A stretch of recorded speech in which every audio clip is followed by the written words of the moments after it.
നമസ്കാരം. ഇന്ന് magic പ്രാക്ടീസിൻ്റെ 21st day ആണ്. Magnificent outcome. പലപ്പോഴും പല സിറ്റുവേഷനിലും നമ്മൾ ആഗ്രഹിക്കത്തില്ലേ, നമ്മൾ വിചാരിക്കുന്ന കണക്ക് ഒരു ഔട്ട്കം വന്നിരുന്നെങ്കിൽ, കാണുന്ന കണക്ക് നല്ലൊരു ഹാപ്പി എൻഡിങ് ആയിരുന്നെങ്കിൽ, ആ ഒരു മേ ബി ഒരു ഫോൺ കോൾ അല്ലെങ്കിൽ ഒരു ഇൻ്റർവ്യൂ പോകുമ്പോൾ അല്ലെങ്കിൽ ഒരു പ്രസൻറ്റേഷൻ ചെയ്യുമ്പോൾ നമ്മൾ ആഗ്രഹിക്കുന്ന പോലെ ആ പ്രസൻറ്റേഷൻ കംപ്ലീറ്റ് ചെയ്യുക, അല്ലെങ്കിൽ ആ ഒരു ഇൻ്റർവ്യൂവിൽ നമ്മൾ ആഗ്രഹിക്കുന്ന കണക്ക് നമുക്കൊരു ജോബ് കിട്ടുക. ഇതെല്ലാവരുടെയും ആഗ്രഹമല്ലേ? ഇതെങ്ങനെ നമുക്ക് സാധിക്കാം? Law of attraction. നമ്മൾ എന്താണോ വിചാരിക്കുന്നത് അത് നമ്മളിലേക്ക് എത്തും.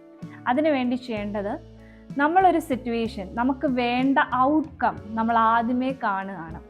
ആ ഔട്ട്കം നമുക്ക് കിട്ടി എന്ന് ഫീൽ ചെയ്ത് നമുക്ക് ഗ്രാറ്റിറ്റ്യൂഡ് പറയുക, താങ്ക് യു പറയുക. ആ സിറ്റുവേഷനിൽ നമുക്കൊരു ഔട്ട്കം, നമ്മൾ വിചാരിച്ച ഔട്ട്കം കിട്ടുന്നതിന് മുൻപ് നമ്മുടെ ആ സിറ്റുവേഷൻ കഴിഞ്ഞു, നമുക്ക് ആ ഔട്ട്കം കിട്ടി എന്ന് മനസ്സിൽ കണ്ട് താങ്ക് യു പറയുകയാണ്. ഇന്നത്തെ ദിവസം ചെയ്യേണ്ടത്, നിങ്ങൾ ആഗ്രഹിച്ച ഔട്ട്കം കിട്ടണമെന്ന് ആഗ്രഹിക്കുന്ന 3 സിറ്റുവേഷൻ അല്ലെങ്കിൽ ഒരു 3 കാര്യം എടുക്കുക. അതിനുശേഷം അതൊരു പേപ്പറിനകത്ത് എഴുതി വെക്കുക. നിങ്ങൾ ആഗ്രഹിച്ച ഔട്ട്കം, ആ സിറ്റുവേഷന് നിങ്ങൾക്ക് കിട്ടിയതിന് നന്ദി പറഞ്ഞ് എഴുതുക.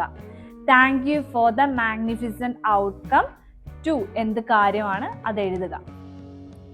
അതാണ് രണ്ടാമത് ചെയ്യേണ്ടത്. മൂന്നാമത് ചെയ്യേണ്ടത്, ഇന്നത്തെ ദിവസം പ്രതീക്ഷിക്കാതെ വരുന്ന 3 സിറ്റുവേഷൻ എടുക്കുക. നിങ്ങൾക്കൊരു നല്ല ഔട്ട്കം വേണമെന്ന് നിങ്ങൾ ആഗ്രഹിക്കുന്നത്, കണ്ണടച്ചിട്ട് താങ്ക് യു പറയാം ആ ഔട്ട്കം തന്നതിന്. ആ ഔട്ട്കം നമ്മൾ താങ്ക് യു പറയുമ്പോൾ ഫീൽ ചെയ്ത് മനസ്സിൽ അത്രയും ഗ്രാറ്റിറ്റ്യൂഡ് കൂടി വേണം താങ്ക് യു പറയാനായിട്ട്. ഫീൽ ചെയ്യുക, നിങ്ങൾക്കത് കിട്ടി, അതിൻ്റെ ഒരു സന്തോഷവും എൻജോയ്മെൻറ്റും എല്ലാം ആ താങ്ക് യു പറയുമ്പോൾ നിങ്ങൾക്ക് കാണണം. ഇത് കൂടാതെ എല്ലാ ദിവസവും 10 ബ്ലെസ്സിങ്സ് രാവിലെ എഴുതാൻ മറക്കണ്ട. മാജിക് റോക്ക് പ്രാക്ടീസ് രാത്രി ചെയ്യാനും മറക്കണ്ട. അപ്പോൾ അടുത്ത വീഡിയോ ആയിട്ട് കാണാം. Thank you.